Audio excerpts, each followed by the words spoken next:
It's Monday, the 14th of March, 2022. Welcome to the Fast Five by Fear and Greed, where we give you the top 5 business stories you need to know in just 5 minutes. I'm Michael Thompson, and good morning, Sean Aylmer. Good morning, Michael.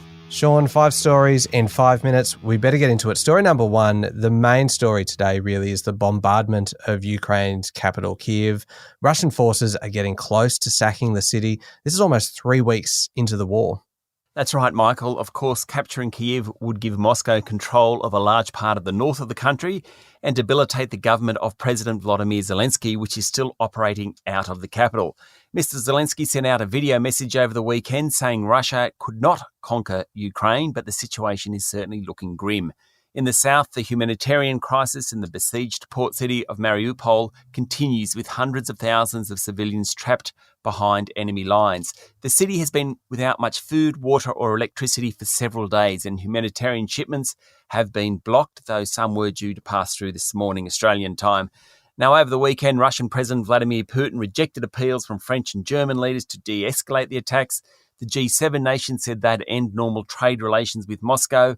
Certainly, Moscow is showing its determination to push on, and the longer the conflict continues, the worse the humanitarian crisis in Ukraine grows, and also the impact on global financial markets and food prices.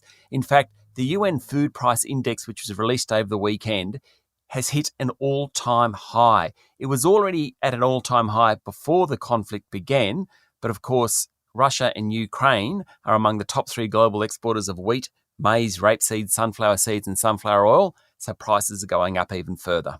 Sean, story number 2 today is actually linked to story number 1. Anyone who has filled up the car at any point in the last few weeks will have seen petrol prices well in excess of $2 a litre.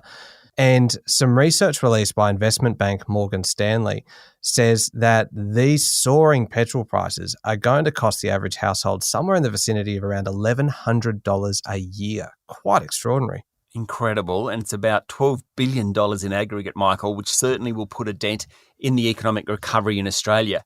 Consumers just won't have as much money in their pockets to spend each week. A bunch of considerations here. There's an election in the next 3 months. No government wants voters to be paying $2.20 a litre and beyond in the middle of a campaign. One option is to temporarily reduce the 44.2 cents a litre fuel excise.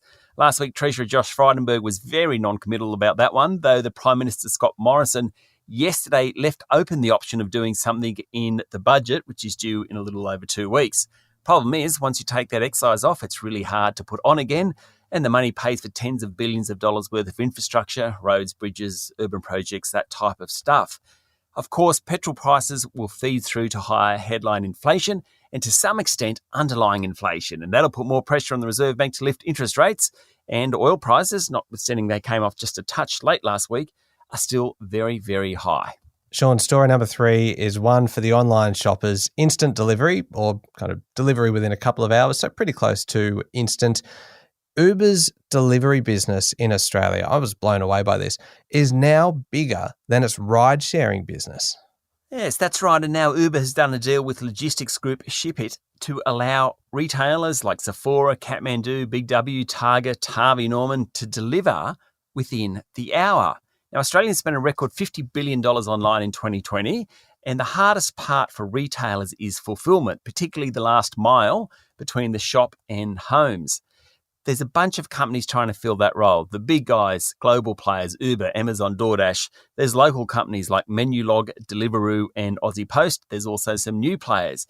Under the deal between Uber and ShipIt, clients will be able to access more than 55,000 riders and drivers to offer next hour delivery. You'll get your quote for delivery and estimated time of arrival in the shopping trolley. Pretty exciting for someone like you, Michael, because you love it. Yeah, absolutely. I absolutely love it and will now never have to leave home again. Sean, story number 4 today, the official death toll for COVID-19 not long ago passed the 6 million mark, but a major study has found that the real toll may be much, much higher. Yes, 18 million, according to a University of Washington study, which was quoted in Lancet, which is the leading medical journal. The discrepancy is blamed on a lack of testing and unreliable mortality data. At 18 million, COVID is the biggest mortality shock since the Spanish flu more than 100 years ago, which killed 50 million people. And our final story today, Sean, story number 5, is probably the least surprising story you are going to hear all week, and it's only Monday. Vladimir Putin is now among the most unpopular global leaders, but he ranks alongside some rather dubious names. Yes, it's an American poll, Michael, so clearly there's a bias. But 90% of people now have an unfavourable view of the Russian president. Not sure what the other 10% are doing.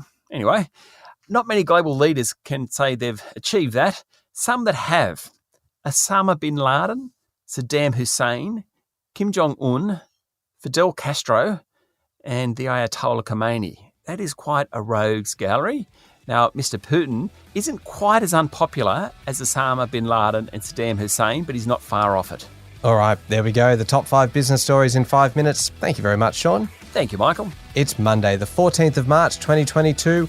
Remember to hit follow on the podcast. And if you'd like something a little bit longer, you can find our longer daily show called Fear and Greed on your podcast platform. I'm Michael Thompson, and that was the Fast 5 by Fear and Greed. Have a great day.